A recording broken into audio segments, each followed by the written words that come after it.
That's right. I teach wilderness survival skills. I teach people how to secure their basic human survival needs of shelter, water, food, and fire, just like all of our ancestors did. And for those of you who are certainly wondering today, there are still enough people in this world who want to learn these skills that I can actually make a living teaching them. But if I've learned one thing over the course of 20 years of survival instruction, it's this: zombies are real. In all seriousness, I taught my first survival skills course almost 20 years ago. I got into this business because it was fun. I still do it today because it matters. I've often said, if I did this for the money or the fame, I would have quit in year one. But I do this because the wilderness can change people. And I've concluded that it's the connection to and the ability to harness the power of Mother Nature that brings about personal change. But I'll get into that in just a little bit. Some of you may know that I've spent the past 2 years of my life filming a television show called Fat Guys in the Woods. I know, it's a crazy title. It's been airing on the Weather Channel. But the concept is very serious. Week after week, I took 3 guys deep into the wild places to prove that if they could survive there for 6 days with me, then they could do anything they put their mind to when they got back home. I've always said the wilderness can change people, and this show will forever be living proof of that. If you've never seen Fat Guys in the Woods, don't worry, I'm going to be airing a couple of clips as we go today. I'm a guy, obviously, right? And I feel very comfortable speaking for most men when I say there's something about the wild places that call to us men. Certainly both men and women seek fun and adventure in the outdoors, but for us men, it's very personal, carnal. We often wonder, can we face Mother Nature like mountain men of old and come out on top? Can we survive and meet our core basic human survival needs? I guess the easiest way to say it is, can we ultimately connect with our inner caveman? On that note, ladies, yes, there is a little bit of Rambo inside of all of us men. I'd like to introduce you to Big Fella. He's the farthest thing from a woodsman, but he is a chef from the city of Detroit. And I took him into the Great Smoky Mountains. Take a look at what happens to Big Fella when I put a spear in his hand. To be honest, I really can't go another day of all this manual labor and no new calories in me, man, without some reward from my belly. Really getting hungry here, still haven't eaten for over 24 hours. Creek has finally given us some tools for what she says we will maybe be able to hunt with. The spears look good.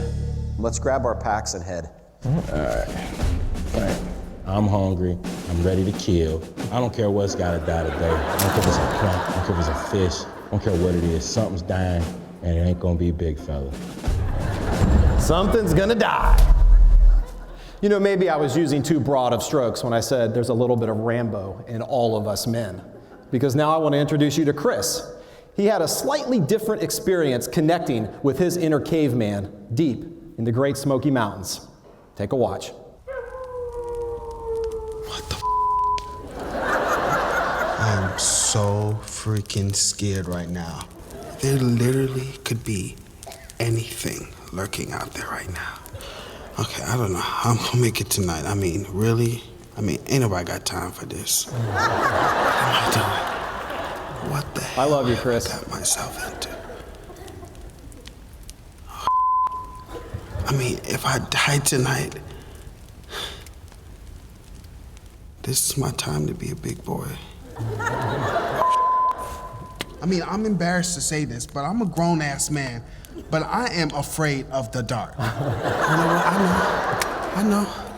I'm not going to sleep tonight. There's no way I can go to sleep tonight. I'm staying my ass up tonight. Yeah. I'm staying up tonight. No, I'm not going to sleep. I can't do it. But like I said, there's a lot more of why I do this than the fun and thrill of taking on Mother Nature. My job as a survival instructor is to give people the knowledge, the skills, and the resources necessary to survive against all odds in any condition, to provide themselves with shelter, water, fire, and food. I doubt any of you would argue if I said that certainly in this room and in this country, we are a spoiled bunch. Our basic human survival needs come pretty easy, but you might be surprised.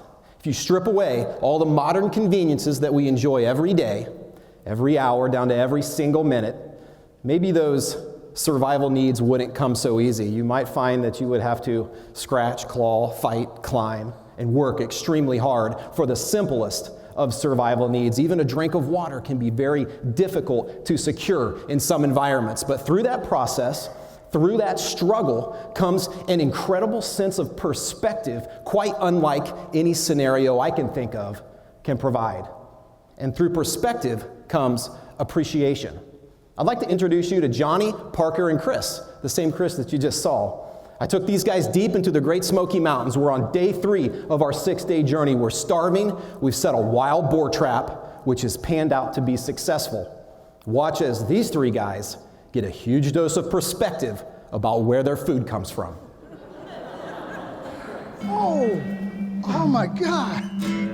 These boar are not your average wild animal. They are hybrid, crossbred descendants of feral hogs and wild Russian boar. Much like this I'm vest. gonna go up and try to get it to charge or try to flank it. If it comes down toward you, you gotta block it with this thing. You know, just don't let him at your legs, man. Don't let it get at your legs, man. I'm ready. God! Get him, Parker! Get on him! This pig is not hurting. Okay, just breathe. Oh my God.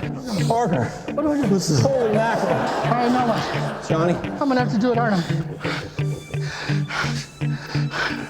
Where am I going? I can't see this. I can't look at this. Started out a little funny and then got real serious real quick, right?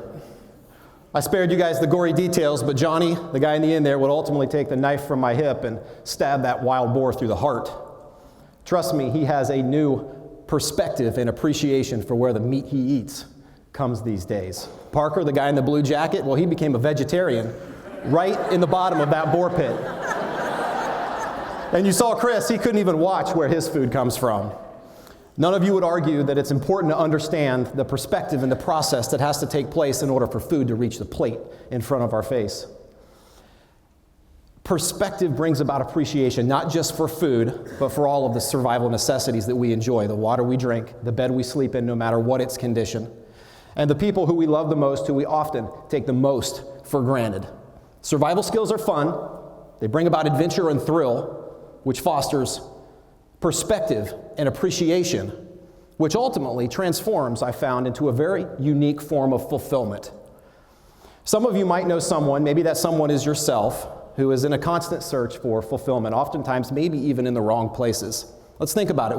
If I ask you today where you get your basic human survival needs, you would have to tell me that somebody else provides them for you, that you pay for them. You exchange money for heat and turn on the furnace, dollars for water and flip on the faucet, forage for packaged foods in the grocery store. Most hunting and gathering trips these days involve an aisle number. There's just nothing that fulfilling about a bottled water, a heated blanket, or a drive-through. But I found, after teaching thousands of people over 20 years, there is something incredibly intrinsically rewarding about sleeping in a shelter that you've built next to a fire that you've started, enjoying a meal that you've hunted or gathered and prepared.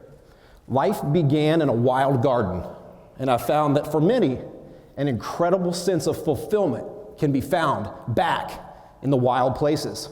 No one says this better than Randy, Peter, and Jacob on night number 5 in our 6-day stint in the great Sonoran Desert. Take a look.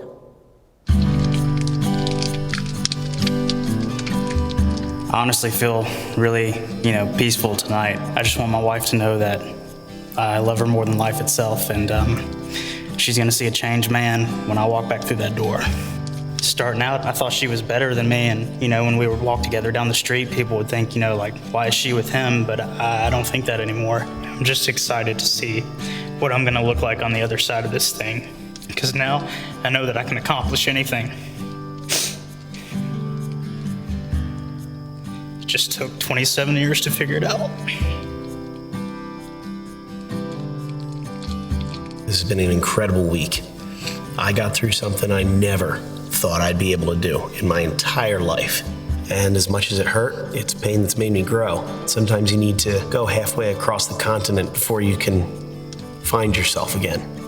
I'm really happy right now. I'm really happy. Very grateful to be out here. I'm very grateful for these guys, but I'm ready to go home. I just want to go squeeze my little boy right now.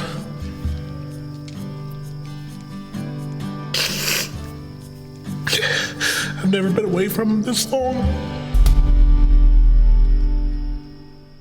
I started my survival career teaching people how to secure from the wild places shelter, water, fire, and food.